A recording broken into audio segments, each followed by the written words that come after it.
C'est ça. Mais c'était du coup aussi la même discussion là tout à l'heure avec Françoise et Michel. Qu'est-ce que le Seigneur il veut qu'on prie et comment on ose lui dire qu'est-ce que vers quoi tu veux qu'on aille Nous avons besoin de se saisir le peu d'esprit. Amen, amen, Le peu d'esprit que la parole de Dieu, c'est le directeur. amen, amen. Voilà, ça fait du bien de nous retrouver. Je vous avoue que j'ai hésité ce matin à allumer le chauffage, mais il faisait vraiment froid dans le temple. Du coup, j'ai quand même mis les radiateurs, juste pour qu'on ait un tout petit peu chaud. Et je pense que je vais les éteindre pendant le culte. Comme ça, c'est juste histoire de réchauffer un tout petit peu l'atmosphère. Et comme ça, on ne consomme pas trop. On essaye là de faire un peu attention, hein, François. C'est vrai qu'à la fois, il y a le froid, mais les murs ils sont très froids. Donc, le matin, ouais. Le matin, c'est un peu dur, ouais. Autant, je trouve, la nuit, s'il fait un peu frais, c'est agréable, au contraire, de dormir quand il fait frais. Autant le matin, être dans des appartements et des maisons froides, c'est difficile. C'est ça, c'est ça.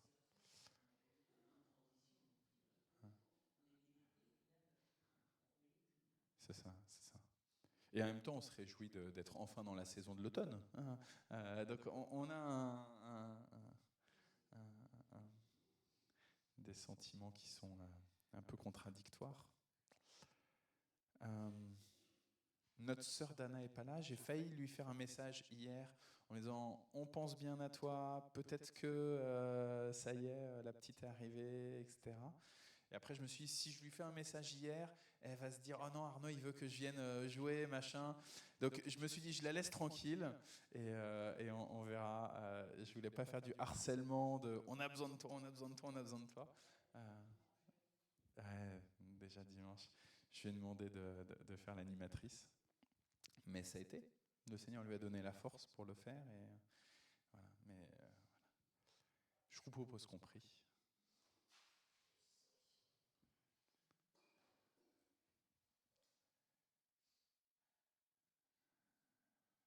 Il y a un temps pour tout, dit l'Ecclésiaste.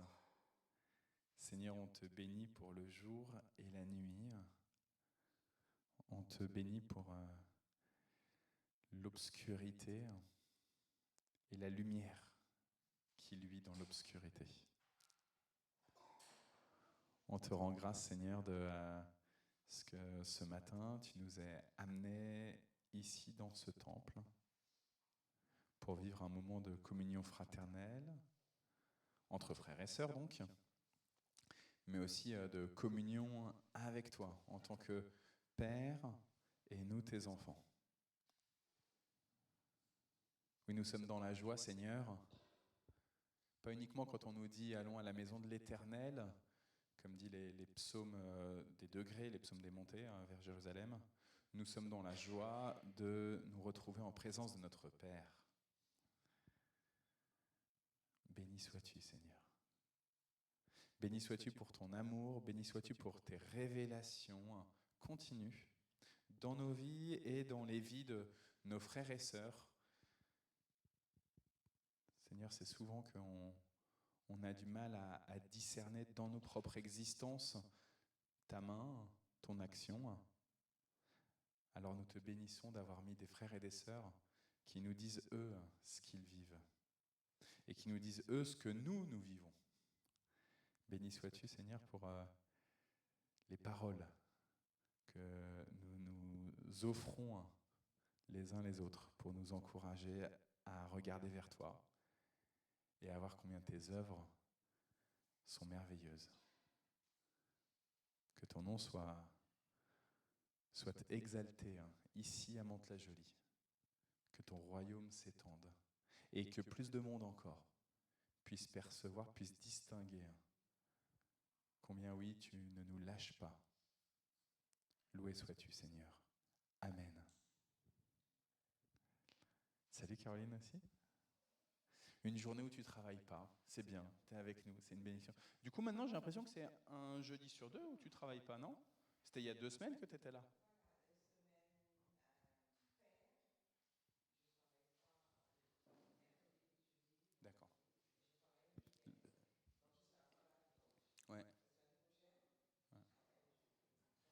tu seras là le dimanche. Bah, écoute, c'est pratique du coup. Ça tombe bien que ce soit sur ces 3 jours pendant la semaine, où du coup il y a le culte de milieu de semaine. Et béni sois-tu Seigneur. Je vous propose qu'on lise le psaume numéro 20.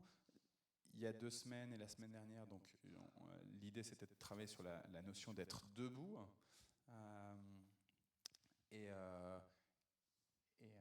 Bon, on verra tout à l'heure sur le texte. C'est dans le premier livre des rois. Si vous êtes allé au culte il y a 2 semaines, je pense, un dimanche, 2-3 semaines, ça fait partie. Enfin, c'était le chapitre que j'avais utilisé pour la liturgie. Et voilà.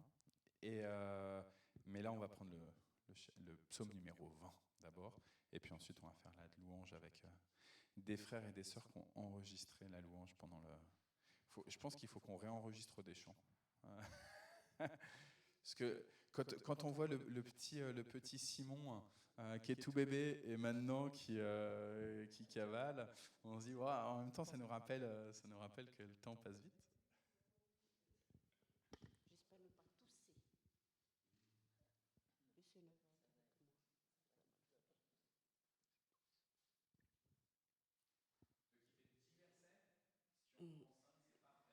D'accord.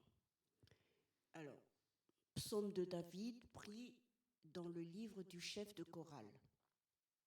Que le Seigneur te réponde quand tu es malheureux, que le nom de Dieu de Jacob te protège, qu'il t'envoie de l'aide depuis ton temple, qu'il te soutienne depuis Jérusalem, qu'il se rappelle toutes tes offrandes, qu'il apprécie le sacrifice que tu lui apportes, qu'il te donne ce que ton cœur désire, qu'il réalise tous tes projets.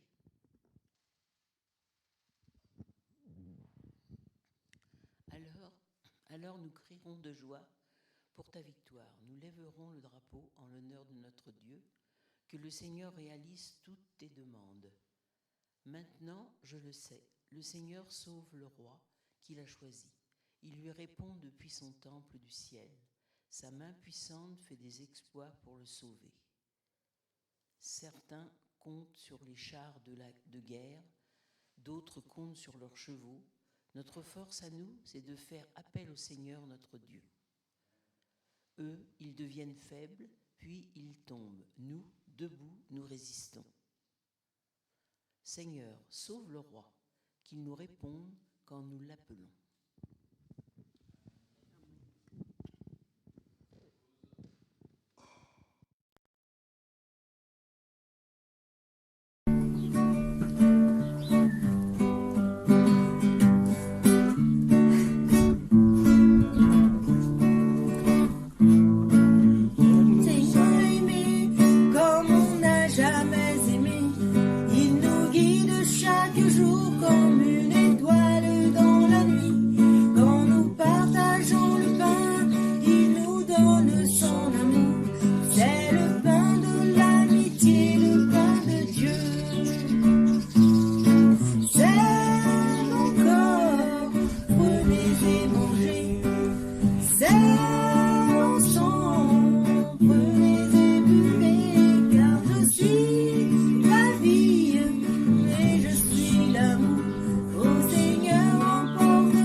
Mon Père,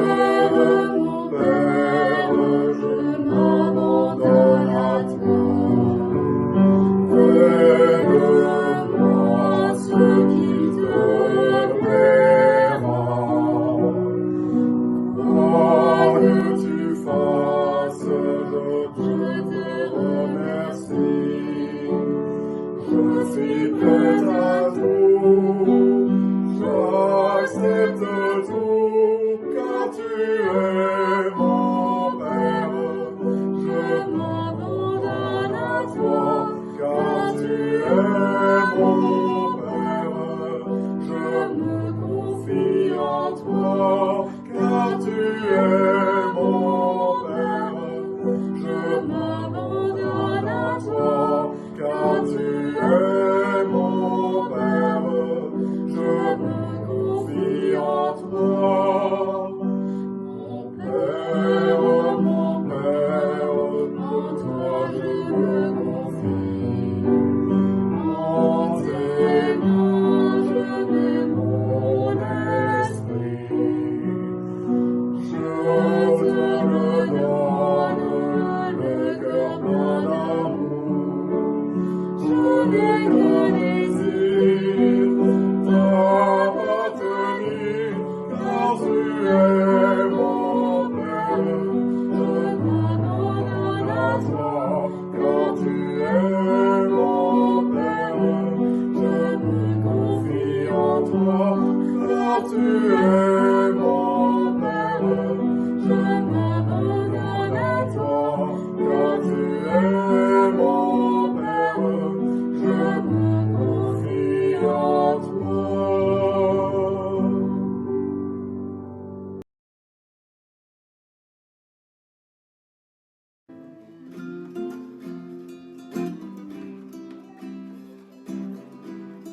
Ensuite, le roi Salomon réunit auprès de lui à Jérusalem les anciens du peuple d'Israël, tous les chefs des tribus, les chefs de famille des Israélites. Il leur demande de transporter le coffre de l'alliance du Seigneur depuis la ville de David, appelée aussi Sion, jusqu'au temple. Ensuite, les prêtres transportent le coffre de l'alliance du Seigneur à la place prévue pour lui, dans la salle appelée le lieu très saint, sous les ailes des chérubins. Quand les prêtres sortent du lieu saint, un nuage remplit le temple du Seigneur. À cause de ce nuage, les prêtres ne peuvent pas continuer leur service. En effet, le Seigneur remplit le temple de sa gloire. Alors Salomon dit, « Seigneur, tu avais décidé d'habiter dans un nuage sombre. Mais moi, je t'ai construit une maison magnifique, un lieu où tu habiteras toujours. » Toute l'assemblée d'Israël est debout. Salomon se tourne vers elle et la salue. Salomon se place devant l'autel du Seigneur en face de toute l'assemblée d'Israël. Il lève les mains vers le ciel.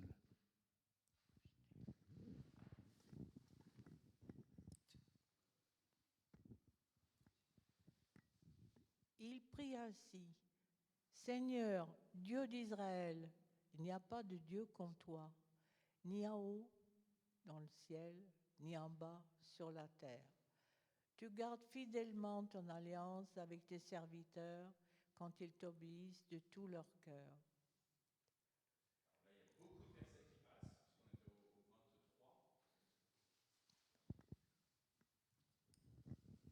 Pendant que Salomon prie et supplie longuement le Seigneur, il est à genoux devant l'autel, les mains levées vers le ciel. Après que Salomon a fini de prier le Seigneur, il se lève et à haute voix, il bénit toute l'assemblée d'Israël en disant: Je remercie le Seigneur. Il a donné la paix à Israël, son peuple, comme il l'avait promis. En effet, il a réalisé toutes les promesses qu'il avait faites par l'intermédiaire de son serviteur Moïse.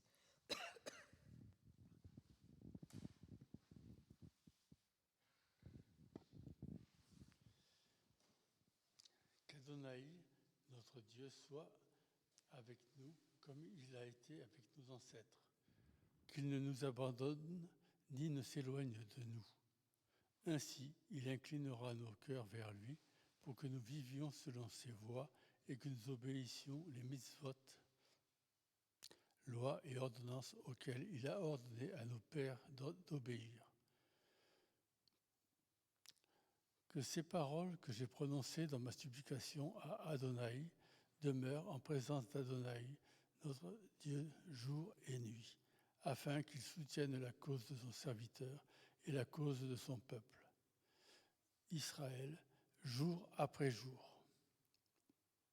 Alors tous les peuples de la terre sauront qu'Adonai est Dieu, il n'y en a pas d'autre. Soyez donc dévoués à Adonai, notre Dieu, vivez selon ses lois et observez ses mitzvot comme vous le faites aujourd'hui.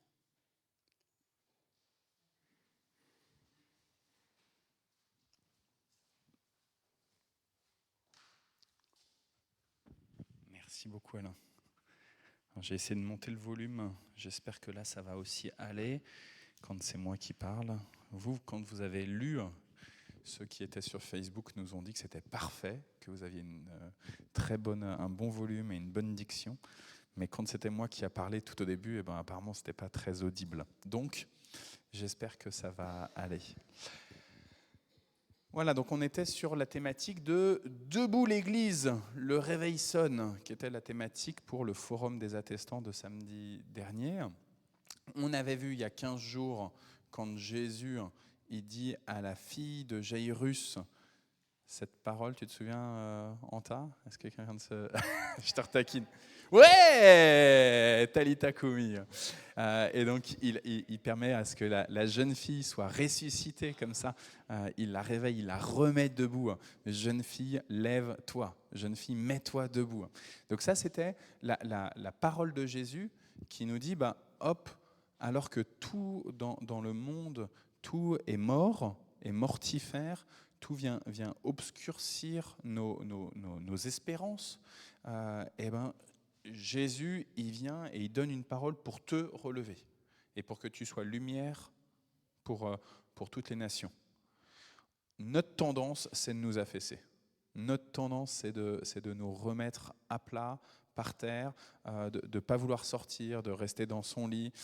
Quand en plus là, il y a l'obscurité le soir, le matin, quand on ouvre les volets, il fait encore nuit et on a envie juste de se recoucher. Et Jésus, il nous dit « Talita kumi » quoi. Et il nous dit « Mets-toi debout, relève-toi ». La semaine dernière, on avait pris le livre d'Esther et on avait vu quelle est la position de deux personnages dans le livre d'Esther. D'abord l'oncle d'Esther qui ne veut pas se lever pour honorer le grand conseiller du roi. Et donc Aman, il est très frustré qu'on ne se lève pas en sa présence. Et Mardoché, lui, non, il s'en moque. Donc lui, il reste par terre. Et il y a quelque chose comme ça qui est, quel est l'honneur qu'on me fait en me levant? Et Mardoché, non, il veut pas se lever. Mais inversement, le deuxième personnage, c'est Esther, qui, elle, pour aller voir le roi, pour aller voir son époux, au contraire, justement pour lui faire honneur, au contraire pour lui dire « je te reconnais comme plus grand que moi », elle ne se met pas debout, comme ce qu'est l'attente de Aman de la part de Mardoché, mais au contraire, elle se plie à genoux. Et on avait discuté là-dessus sur quelle est notre propre posture. Est-ce qu'on a besoin de plutôt s'agenouiller, de plutôt se mettre debout? On a vu que c'était très individuel dans la piété. Il y en a qui ont besoin d'une posture particulière, d'autres non, ça vient comme ça. Et il y a des saisons, il y a des temps particuliers comme ça. Mais en tout cas, c'est important de garder en tête que notre posture, elle peut révéler, elle peut signifier une attention particulière. Si je m'agenouille, si je reste assis, si je me lève, eh ben, ça vient symboliquement, spirituellement déclarer quelque chose. Que j'en ai l'intention ou pas. Il y a des moments, symboliquement, eh ben, on ne se rend pas compte de ce qu'on fait. Et donc il y a des moments où on se lève et en fait, les autres comprennent que là, on fait honneur. Ou il y a des moments où, à l'inverse, on se lève et les gens se disent « Oula, mais qu'est-ce qui se passe ?» Et ça vient créer du trouble. Donc d'abord, Jésus avec la fille de Jairus, après Esther, et puis donc là, maintenant, Salomon qui vient d'inaugurer le grand temple de Jérusalem. Ça y est, le tabernacle de Dieu, là où il y a les 10 commandements, les tablettes de pierre qui contiennent les 10 commandements, qui a été tout le temps qui a voyagé avec le peuple, qui était nomade dans le désert, qui a voyagé de tente en tente, avec des tentes avec des dimensions très précises, des tissus très précis, etc. Et ben, ça y est, maintenant, il va être placé dans un lieu très précis, qui est ce qu'on appelle le Saint des Saints dans le temple de Jérusalem, dans le temple de Salomon. Et là, c'est un grand moment de fête que cette installation du tabernacle de Dieu. Parce que désormais, c'est le lieu où on va venir adorer Dieu. C'est le lieu où on va venir faire des sacrifices. C'est le lieu où on va reconnaître notre état de pécheur. Dieu, tu es saint, ton lieu, il est même très saint, c'est le saint des saints. Et nous, pauvres créatures que nous sommes, nous confessons que nous ne suivons pas tes règles, nous ne suivons pas tes prescriptions. On a le désir, on a intellectuellement l'envie de te suivre, mais on n'y arrive pas. Et donc le temple, il est installé là, le sanctuaire est installé dans cette ville de la paix de Jérusalem. Et dans cette ville de la paix de Jérusalem, eh ben, on va placer le tabernacle de Dieu. Et c'est important, je crois que c'est les 10 commandements qui sont placés là, dans ce tabernacle, qui viennent révéler la présence de Dieu. On ne peut pas avoir la présence de Dieu sans les enseignements et les prescriptions et les commandements de Dieu.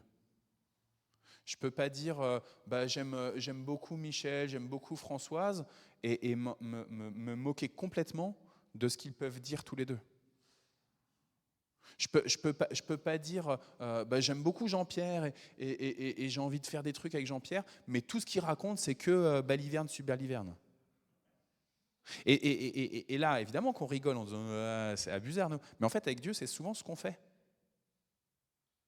Je dis ouais, j'aime Dieu. Dieu, c'est une puissance qui me stimule, qui me donne de la vie. Merci Seigneur pour la vie, matin après matin. Sauf que ces règles à Dieu, on lui dit ouais, bon, c'est d'un autre temps, c'est d'un autre âge. Dans le temple de Jérusalem, ce qui est signifiant symboliquement et spirituellement de la présence de Dieu, c'est les tables de la loi placées dans le Saint des Saints. Moi, ça m'a beaucoup encouragé là, en réécoutant ce 1 Roi chapitre 8.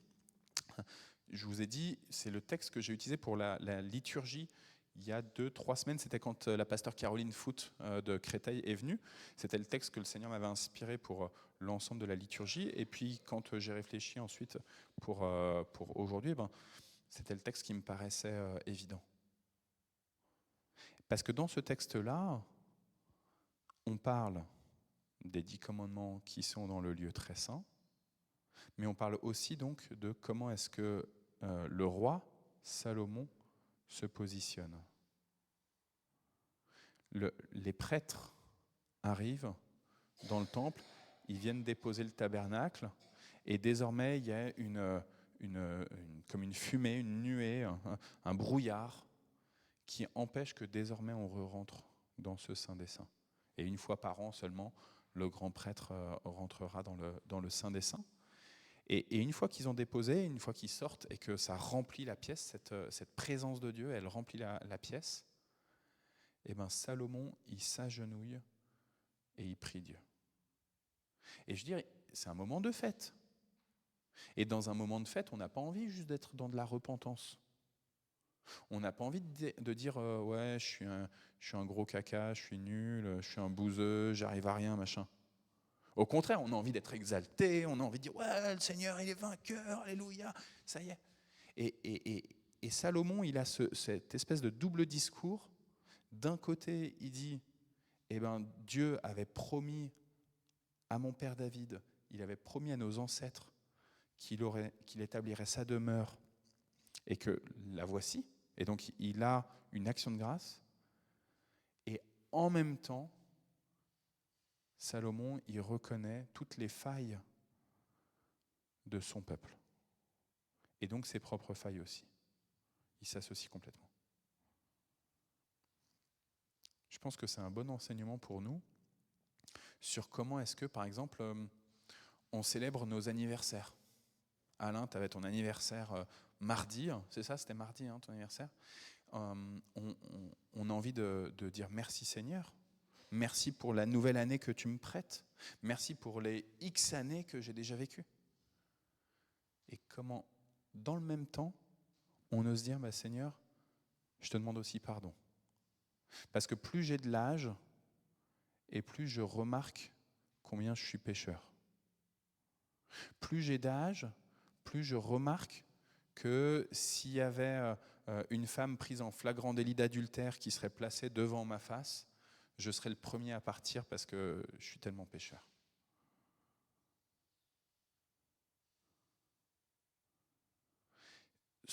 Je ne sais pas vous, mais moi j'oublie un peu la repentance. Je suis dans l'exaltation dans ces cas-là de fête. Ouais, merci Seigneur. Merci Seigneur pour la nouvelle année. Seigneur, donne-moi aussi un cœur un peu repentant. Donne-moi de plier le genou devant toi. Donc vous voyez, quand c'était avec Esther, c'était la posture de comment est-ce que j'honore l'autre. Je me lève pour l'honorer ou pas, entre Mardochée et Aman. Je m'agenouille pour l'honorer ou pas, pour Esther avec le roi. Ici, la posture que prend Salomon de s'agenouiller, c'est celle de la repentance.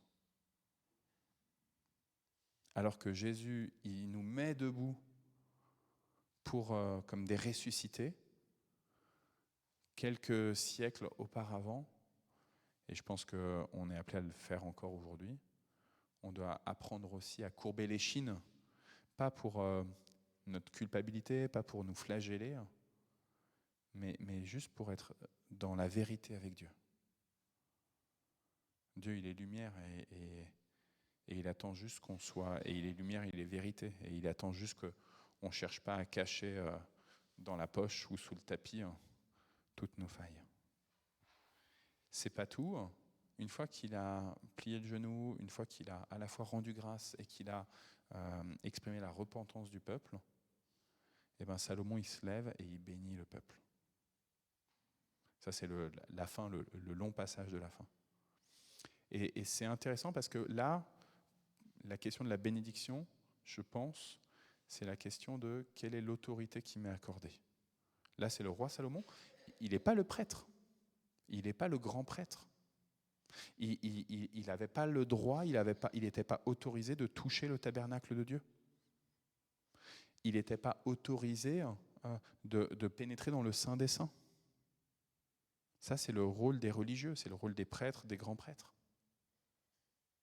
Mais Salomon, il a une responsabilité particulière d'être roi et de bénir les autres. Et en fait, vous êtes, alors vous n'êtes pas roi et reine, mais en tout cas, vous avez la même responsabilité de la part de Dieu, d'oser vous lever et de bénir. Salomon, il sait bien toutes ses failles. Il sait bien qu'il va plier le genou, qu'il a plié le genou à l'instant et qu'il va continuer de plier le genou. Il sait bien qu'il n'est pas parfait. Mais il ose se lever et bénir. Moi, c'est souvent que dans ma vie chrétienne, je me disais, je ne suis pas saint, franchement, j'ai trop de casseroles derrière moi, du coup, je ne peux pas trop annoncer Jésus. Parce que si les gens découvrent toutes les casseroles que j'ai, franchement, ils risquent de se détourner de Jésus.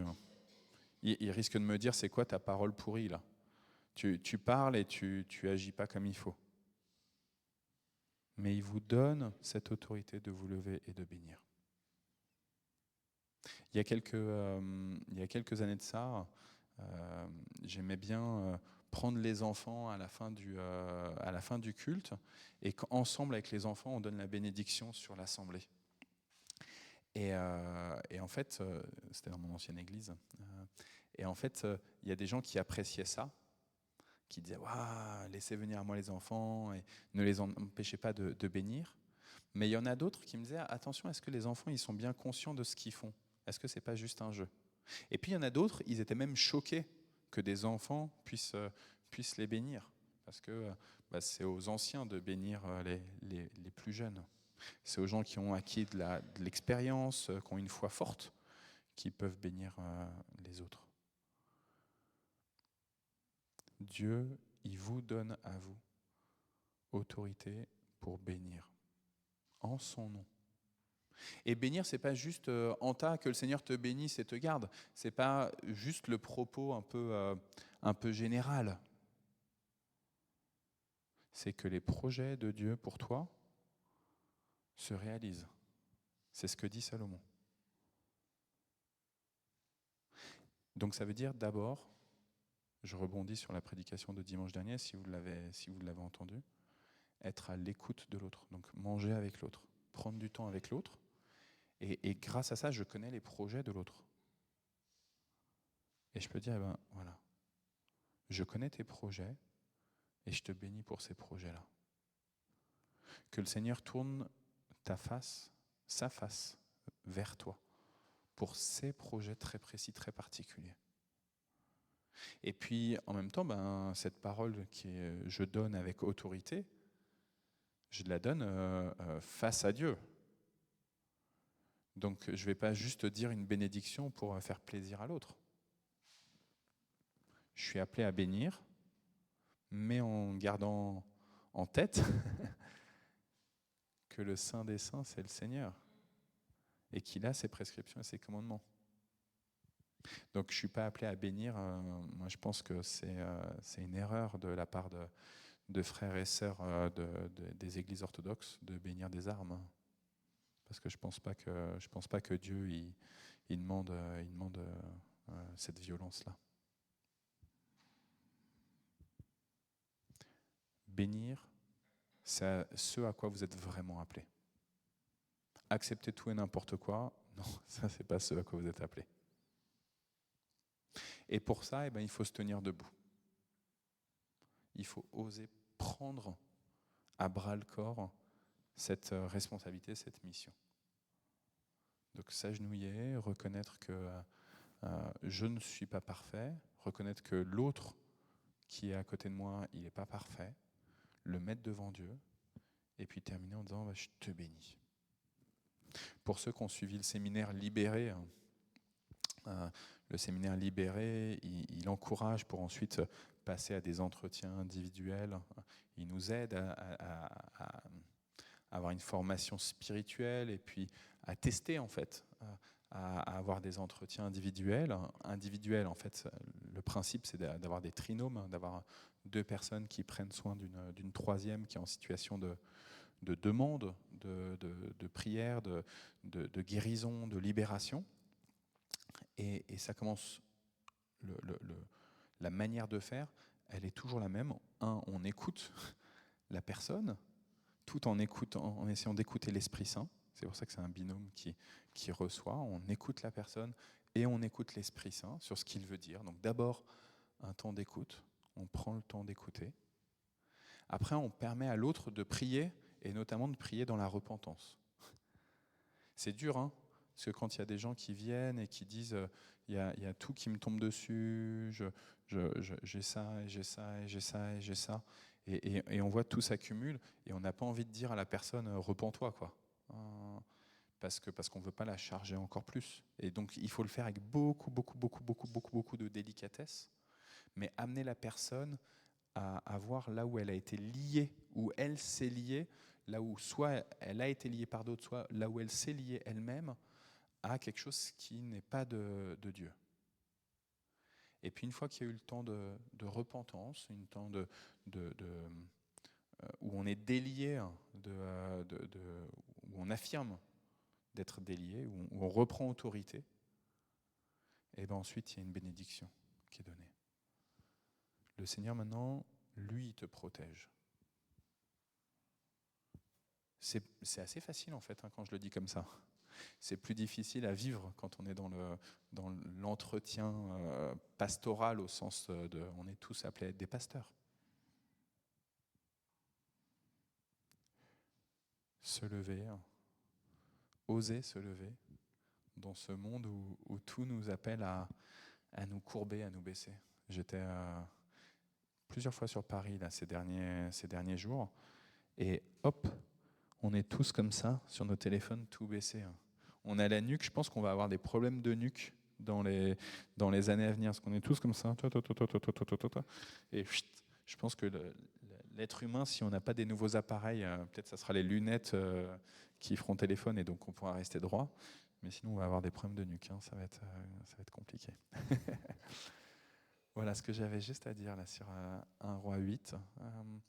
Sûrement que vous avez des choses plus intéressantes à dire encore que ce que je peux essayer d'apporter. Ouais. Lors du parcours Alpha, on avait parlé du péché. Pourquoi Jésus est-il mort? Et on a eu une discussion après de dire, voilà, de toute façon, c'est pour nous sauver, pour nos péchés. Et ça me rappelle un peu, parce que, comme on dit, tout le monde pêche, personne n'est parfait, tu viens de dire. Et c'est vrai que Laurence avait dit, même en pensée, tous les jours on pêche. On pêche de dire, comme tu viens de dire, oui, je dis rien, mais tout ce qu'il dit, ça m'énerve. Et voilà, tout en sachant que nous-mêmes, on fait la même chose. Donc, il faut se remettre en question. Justement, en parlant de tabernacle, ça me revient de dire, voilà, d'où la nécessité quand même d'aller devant le tabernacle, parce que pour nous repentir, pour reconnaître nos fautes, pour faire honneur à à la mort de Jésus, comme on avait dit, et on a toujours quelque chose à nous reprocher, c'est vrai. En petit, on dit, oh là, c'est petit péché, il y a les grands péchés, petits péchés. Non, non. Et tous les jours, on pêche. Et c'est vrai, ça m'a beaucoup touché de dire, oui, je regarde la voiture de l'autre qui dit, oh là là, il a une belle voiture, je suis jalouse. Rien que ça, c'est banal, mais on pêche chaque jour en pensée. Voilà, c'est pour ça qu'on a besoin de, si on peut dire, de garage. Hein. Pour faire un entretien, c'est le tabernacle. C'est pas bien de dire garage, mais vous voyez ce que je veux dire. Merci. Il n'y a plus le temple de Jérusalem, il n'y a plus le Saint des Saints, ça a été détruit. La question, c'est quoi le tabernacle aujourd'hui ?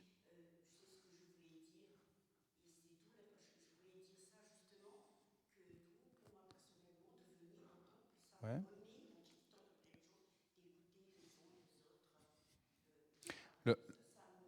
Mais alors, je pense que pour moi, l'Église, elle est là pour ça, justement, pour s'encourager, mais pour s'encourager pour un truc particulier. C'est important, cette question de tabernacle, je crois. Qu'est-ce qui est le centre ? Alors, Dieu est le centre, mais dans le culte chrétien, protestant en particulier, qui a été la redécouverte du protestantisme. Alors, ça, c'est une action humaine, mais il y a quelque chose qui, comme dans le tabernacle, qui pose les paroles, les commandements de Dieu. C'est quoi qui te dit la parole de Dieu ? Amen, amen, exactement. Et en fait, c'est ce qui est extraordinaire aujourd'hui, c'est que des Bibles, on en a partout.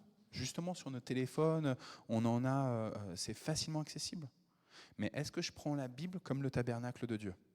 Est-ce que je prends la Bible comme là où il y a plus que 10 commandements, mais les paroles de Dieu, qui sont des paroles qui sont difficiles, mais qui sont les bonnes paroles pour que je puisse avancer. Pour essayer de lire ensemble la Bible, pour partager ensemble les partages bibliques, etc. Parce que c'est pas facile en fait. Parce que dans notre quotidien, prendre la Bible, on n'y arrive pas tous, quoi. Moi, le premier, je galère à prendre la Bible.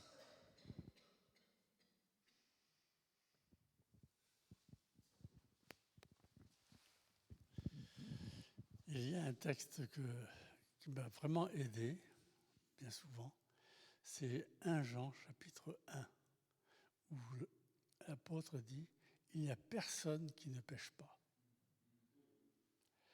Maintenant, si on repart à cause du péché sur un autre commandement, c'est Jacques, chapitre 5, verset 16, où il dit « Confessez donc vos péchés les uns aux autres ».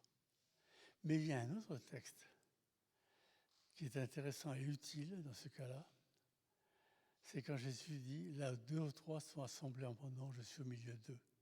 Et lorsqu'il y a une action de repentance, quand on est 2 ou 3, eh bien il est là, et il écoute, et il intervient. Gloire à notre Seigneur. En fait, c'est super dur de demander pardon à Dieu devant un frère ou une sœur. Hein. C'est horrible. C'est horrible de reconnaître des péchés qui sont nôtres, qu'on commet devant un frère ou une sœur. Mais en fait, c'est une telle libération de le faire et un tel moment de guérison, de reconstruction, en effet. Je pense que Dieu, même dans ta chambre secrète où il n'y a personne d'autre justement que toi, et lui, il entend ta confession, il entend ta repentance. Et donc, tu vois, à l'inverse de Jacques, j'ai envie de dire, on peut confesser notre péché tout seul dans notre chambre, ça marche. Dieu, il entend ça. Simplement, c'est l'action de le faire devant un frère ou une sœur, ou d'autres frères et sœurs, eh ben ça peut provoquer une guérison plus forte. Donc, ouais.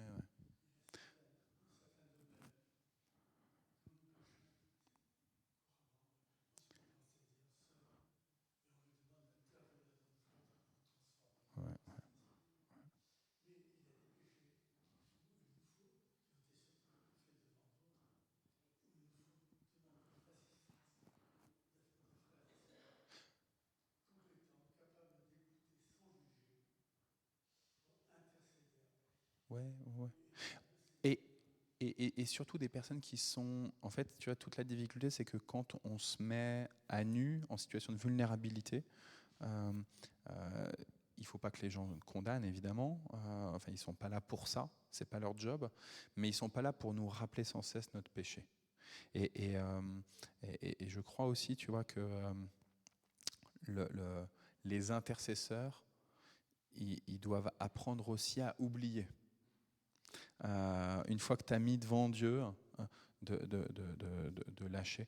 Quand on était au forum des attestants, là, samedi, il y avait alors, il y avait des enseignements et puis il y avait des témoignages de choses qui se font dans les églises. Et mon frère Joël de l'église de Dreux, il a parlé des temps de prière qu'il y a à Dreux après le culte, comme on fait nous aussi ici avec Tévi et Laurence. Et il disait que eux, dans leur binôme de prière, ils sont très attentifs à ne pas mettre des couples, des vrais couples. Françoise et Michel, par exemple, il pourrait y avoir Michel avec une autre femme, il pourrait y avoir Françoise avec un autre homme en tant qu'intercesseur, je parle, mais pas ensemble.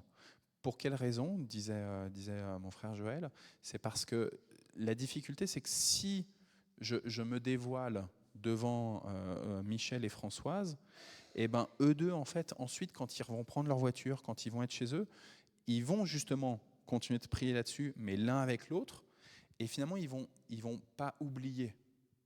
Et ils vont garder, et ils vont peut-être me rappeler aussi, ils vont peut-être me rappeler mon péché, alors que normalement, ce qui a été fait dans le temps d'entretien, ça y est, c'est scellé dans les lieux célestes.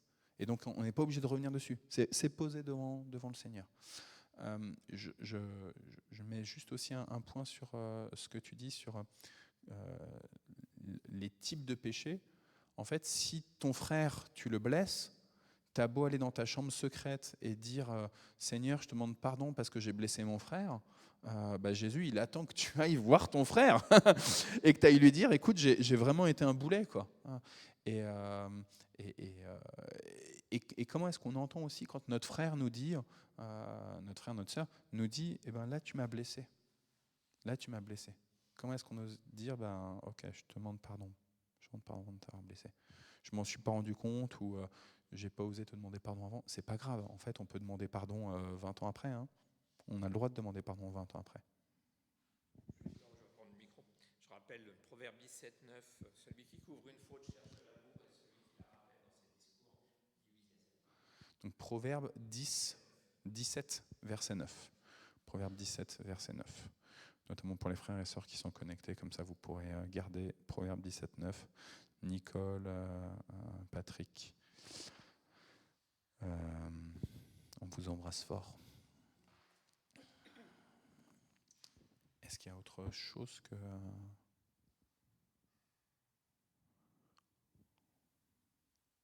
Non ? On a beaucoup parlé de l'Église qui doit être missionnaire, et l'Église, c'est des individus, et donc levez-vous pour aller encourager les autres, etc. C'est un appel régulier qu'on fait. On pense qu'on est des envoyés, des apôtres, pas simplement des disciples au pied du maître, mais on est aussi des apôtres, des envoyés. Comment vous le vivez, ça ? Comment vous arrivez à le vivre ? Moi, je vous avoue que j'ai du mal. Il y a des fois, je suis pasteur, c'est facile ici de prêcher. Une fois que je passe le pas du temple, la porte du temple, non, je suis Arnaud, je suis discret, j'ai du mal à aller parler de Jésus directement.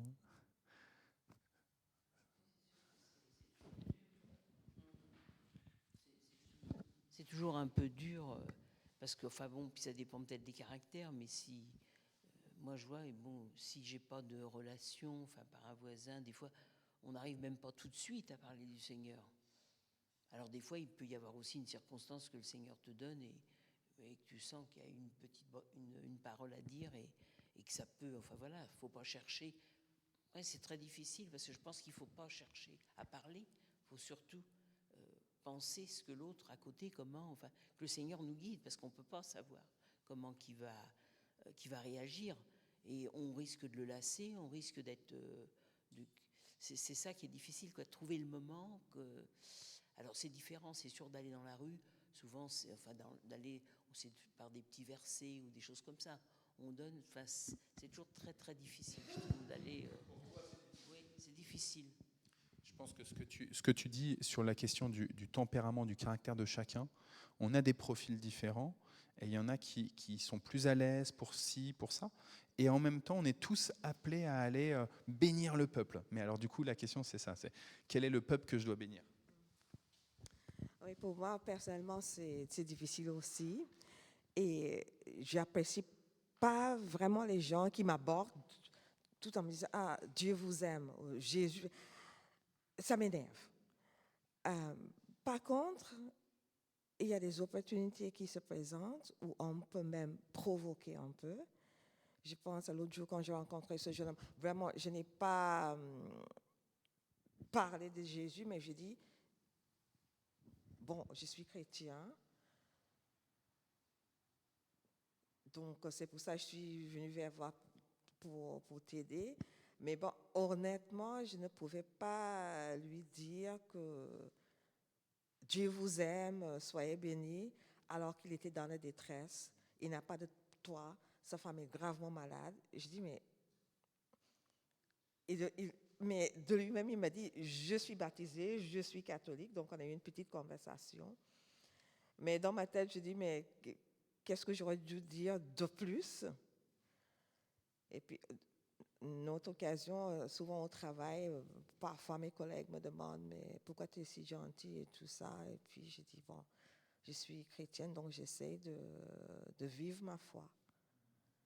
Donc, je pense aussi, on peut donner des témoignages de façon différente. Mais moi, je me vois mal aborder mes collègues. Mais je dis souvent, parce que bon, nous sommes musulmanes chrétiens, je dis, mais si nous sommes vraiment croyantes, on ne maltraitera pas nos résidents, on ne criera pas sur nos résidents. Donc, mais je ne parle pas directement. Moi, je trouve ça très, très difficile d'aller aborder les gens, parler de Jésus comme ça, de bout en blanc. Voilà.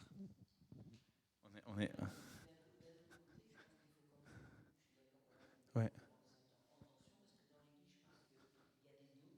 C'est ça.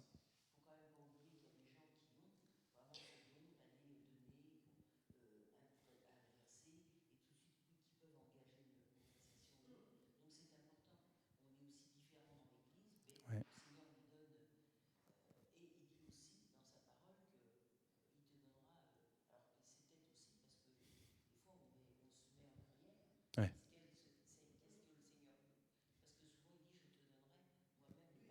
Hmm.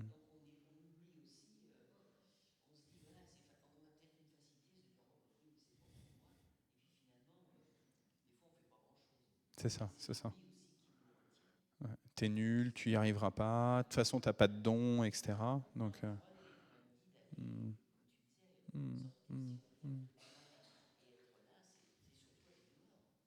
Ouais. En tout cas, c'est les deux, c'est ce va-et-vient.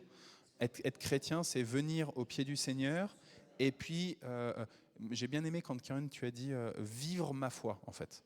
C'est-à-dire que c'est pas simplement quelque chose d'intellectuel ou dans l'émotion, dans ma relation avec Dieu ou avec ma communauté, avec ma communauté, mais c'est aussi comment je le vis au quotidien.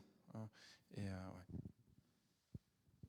Je dois dire qu'en ce qui me concerne, j'ai cette grâce du Seigneur d'entrer rapidement et facilement en discussion avec les gens au sujet de la Bible.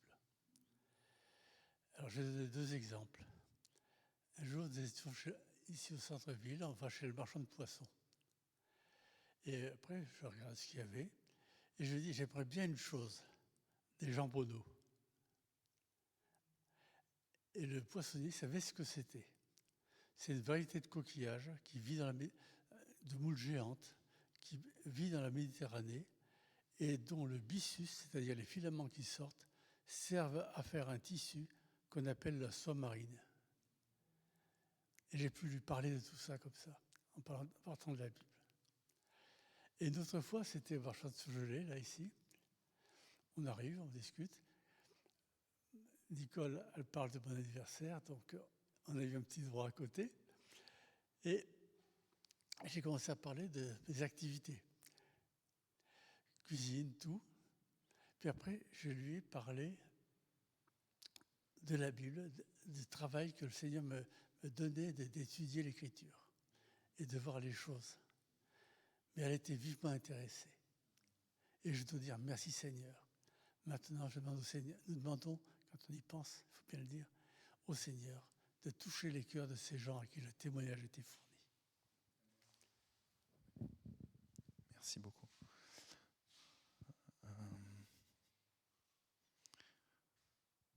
Je vous propose... Patrick nous dit « J'ai évangélisé », donc au sens un peu comme ce que toi tu fais, Jean-Pierre. Il se mettait au pied du Sacré-Cœur et il proclamait comme ça les guérisons de Dieu, dans sa vie notamment. Et il dit « Mais maintenant, je ne peux plus ». Et puis Nicole dit « Je garde dans un bocal toutes les paroles de vie d'un calendrier, et quand je donnais une pièce à quelqu'un, eh ben, je mettais une petite parole en même temps. Ouais. Il y a une collègue par rapport à cette question-là de donner à un mendiant dont tu avais témoigné, Caroline, et là tu en as reparlé un peu. J'ai une collègue, en fait, le matin, elle prend une pièce, tous les matins, elle prend une pièce, 1 euro, qu'elle met dans sa poche. Et en même temps qu'elle a un petit bocal à son entrée, elle prend sa pièce et elle dit Seigneur, permets que je la donne à la personne que toi tu désires. Et elle vit à Paris, donc il y a beaucoup de gens. Et en fait, elle donne la pièce, elle ne sait pas à qui avant. Et quand elle donne la pièce, elle dit je te la donne au nom de Jésus. Alors c'est une collègue, c'est une pasteur, mais elle ne dit pas plus en fait. Juste elle donne et elle dit je te la donne au nom de Jésus. Voilà, ça c'est une de ses astuces pour être à l'écoute à la fois de Dieu, de ce qu'elle ressent quand elle est en train de prendre le métro, etc.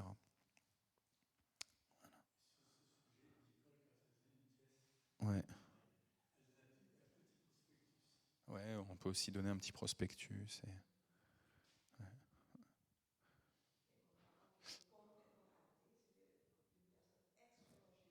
Ouais. C'est ça. Ouais. Mais du coup, c'est vrai que nous, je pense comme le roi Salomon, on se tient debout parce que Dieu nous a relevés, parce que Dieu nous dit vas-y bénis quoi. Et du coup, en tant que chrétien, bien sûr qu'il y a des gens, ils le font juste pour d'autres motivations que le Seigneur, mais nous, ce qui nous met debout c'est un combat, hein, juste pour pas être humaniste en fait, parce que moi, des fois, j'ai envie juste d'être simple humaniste dans mon amour des autres. Mais ça, je crois que c'est l'ennemi qui vient et qui essaye de nous dire arrête de dire tu vas saouler les gens, machin. Mais Dieu nous dit non, c'est en mon nom que tu le fais. C'est en mon nom que vous allez guérir. C'est en mon nom que vous allez libérer. C'est en mon nom que vous allez ressusciter des morts. Et ce en mon nom, ça veut dire que en fait, on est appelé à le prononcer ce nom, mais dans un contexte de sécularisation et de fort athéisme, voilà, c'est pas évident. Je vous propose qu'on prie. Alain, merci pour le fil rouge. C'est donc sur l'Éthiopie. La vie de Lalissa a basculé en 2012, donc il y a 13 ans, le jour où elle a appris la mort de son mari, poignardé en raison de sa foi chrétienne. Ça faisait 6 mois qu'ils étaient mariés, et donc la vie de Lalissa s'est complètement écroulée. En proie à des pensées suicidaires, veuve, elle avait que 18 ans, elle était inconsolable. Portes Ouvertes a donc lancé en 2013 une campagne de prière pour la soutenir. Parmi les gens qui ont prié avec ferveur pour Lalissa, une jeune femme allemande, Mélanie. Son cœur a été touché par l'histoire de sa sœur éthiopienne au cours d'une réunion d'église. Elle a prié avec persévérance pour Lalissa pendant 10 ans. Pendant 10 ans. Souvent, on a des sujets de prière comme là. Hein. On y pense sur le coup et puis après, on oublie. Hein.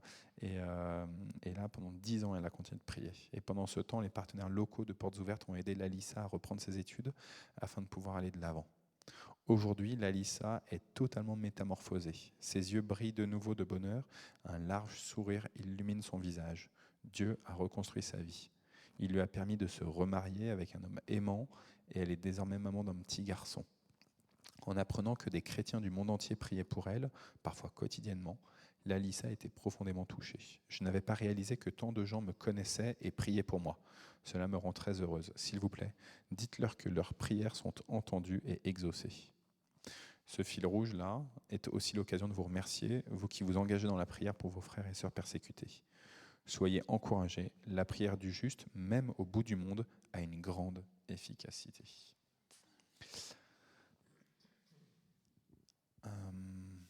Je pense que donc temps de prière, je pense qu'il faut continuer de prier pour le beau-frère d'Alain, Paul. Est-ce que Adam, on peut continuer de prier pour Adam justement?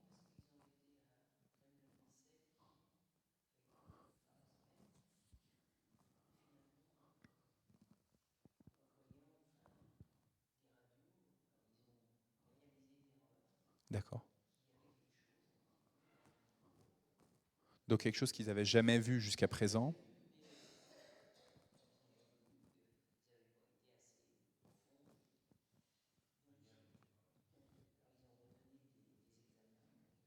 Hmm.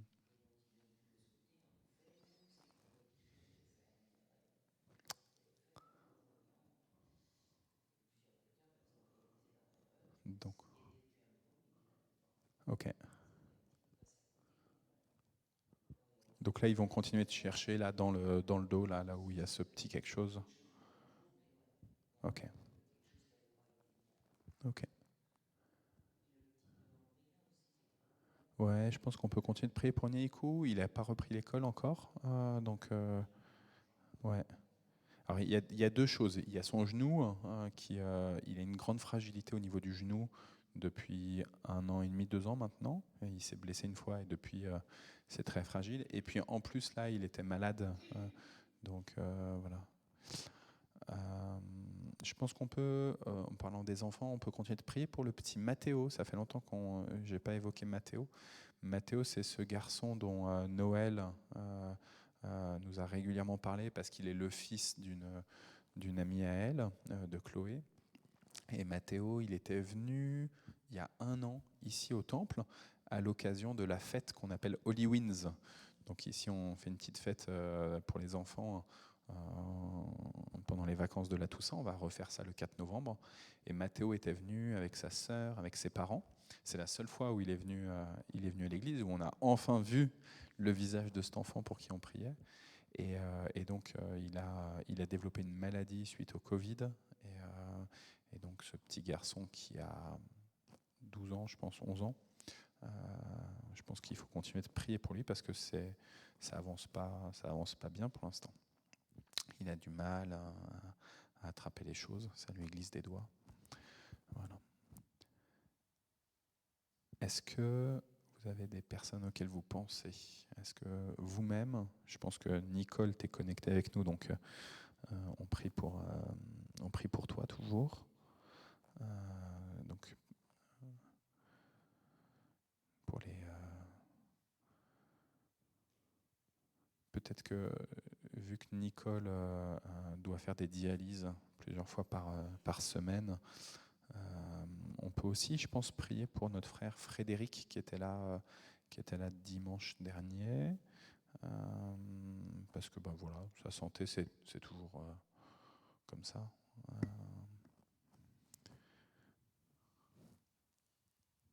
Je veux bien aussi qu'on prie pour Germaine Durand, qui a été une paroissienne fidèle pendant ces dernières années là jusqu'au Covid, et puis qui a maintenant un Alzheimer assez prononcé. Elle est partie en Alsace, d'abord dans une résidence pour personnes âgées, et en fait là, on a appris la semaine dernière que ses filles allaient être obligées de la mettre en EHPAD parce que ça marche plus donc en 6 mois de temps, malheureusement.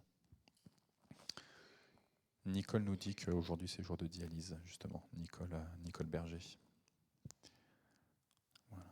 Je vous propose qu'on prenne ce temps de prière, comme je le dis maintenant régulièrement, si vous avez envie de prier à voix haute, vous priez à voix haute. Si vous voulez prier dans votre cœur, vous priez dans votre cœur.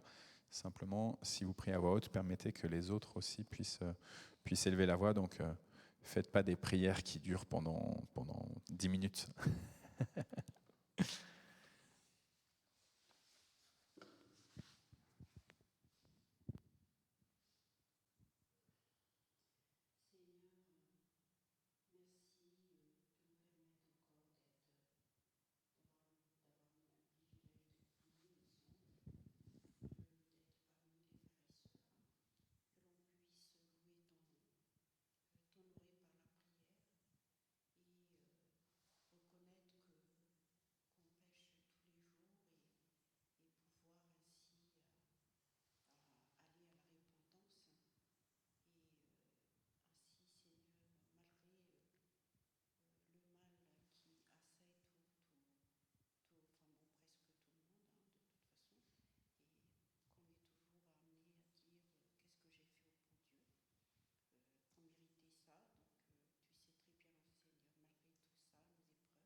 Seigneur, merci pour avoir construit le temple de Jérusalem.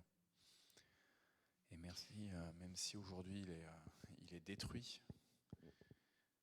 merci d'avoir permis l'édification de nouveaux temples à ta gloire. Merci pour ce temple ici à Mantes. Merci pour pour les différentes églises qui sont bâties, où on a envie de, par ton esprit, où on a envie de célébrer ton nom, mais aussi d'écouter tes règles, tes prescriptions et tes commandements. Je te supplie pour que chacune de ces églises, Seigneur, elle puisse être attentive aux besoins de leurs contemporains, de nos contemporains,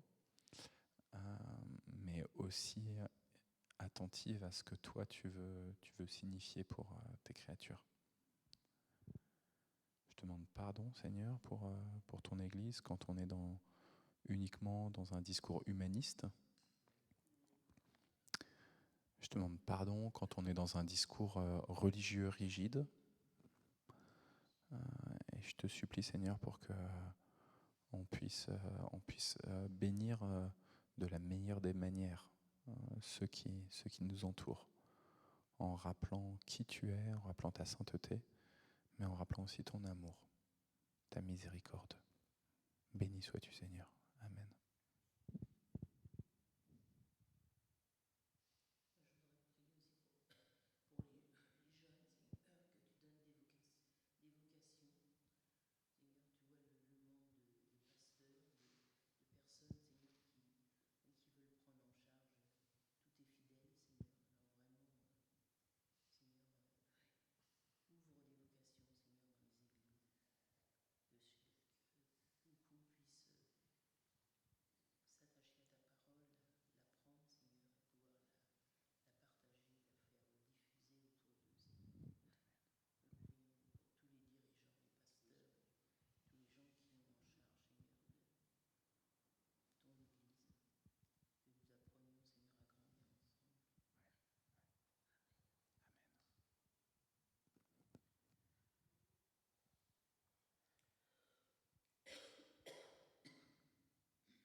Et je vous propose de dire ensemble notre Père. Notre Père qui es aux cieux, que ton nom soit sanctifié, que ton règne vienne, que ta volonté soit faite sur la terre comme au ciel. Donne-nous aujourd'hui notre pain de ce jour. Pardonne-nous nos offenses, comme nous pardonnons aussi à ceux qui nous ont offensés. Et ne nous laisse pas entrer en tentation, mais délivre-nous du mal, car c'est à toi qu'appartiennent le règne, la puissance et la gloire, pour les siècles des siècles. Amen. Juste avant de terminer, à partir de samedi, c'est des vacances scolaires. Donc il y a des camps, il y a des choses comme ça, mais surtout ça veut dire qu'on fait une pause, comme à chaque vacances scolaires, pendant les cultes pour les cultes du jeudi. Donc la semaine, jeudi prochain et jeudi suivant, il n'y a pas. On se retrouve au mois de novembre. Donc voilà, je sais que ça va manquer un petit peu, mais c'est compliqué à organiser si on voulait faire perdurer, je pense. Le roi Salomon, il s'est levé, il a reçu une autorité particulière pour bénir le peuple. On a tous reçu, c'est ce qu'on a dit tout à l'heure. Est-ce que Jean-Pierre, tu veux bien prendre Riri sous le bras et nous bénir, s'il te plaît ?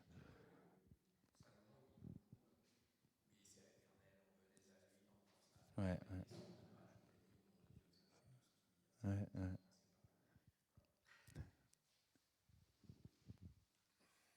Oups. Merci Seigneur pour ce joli culte, pour toutes les paroles qui ont été prononcées, parce que nous sommes réunis en ton nom, Seigneur. C'est en ton nom seulement que nous sommes là, pas pour d'autres raisons. Étends tes mains sur chacun d'entre nous, tous ceux qui sont à l'extérieur, tous ceux qui sont dans les autres églises, et donne la paix dans les cœurs de tous ceux qui en ont besoin. Ramène à toi tous ceux qui se sont perdus et éclaire nos routes, et que surtout nous choisissions de suivre cette lumière, chacun d'entre nous. Merci d'étendre tes mains sur nous pour que nous obéissions à tes commandements et que nous n'en fassions pas qu'à notre tête. Merci Seigneur. Amen. Je vous souhaite un très bon jeudi. Merci beaucoup.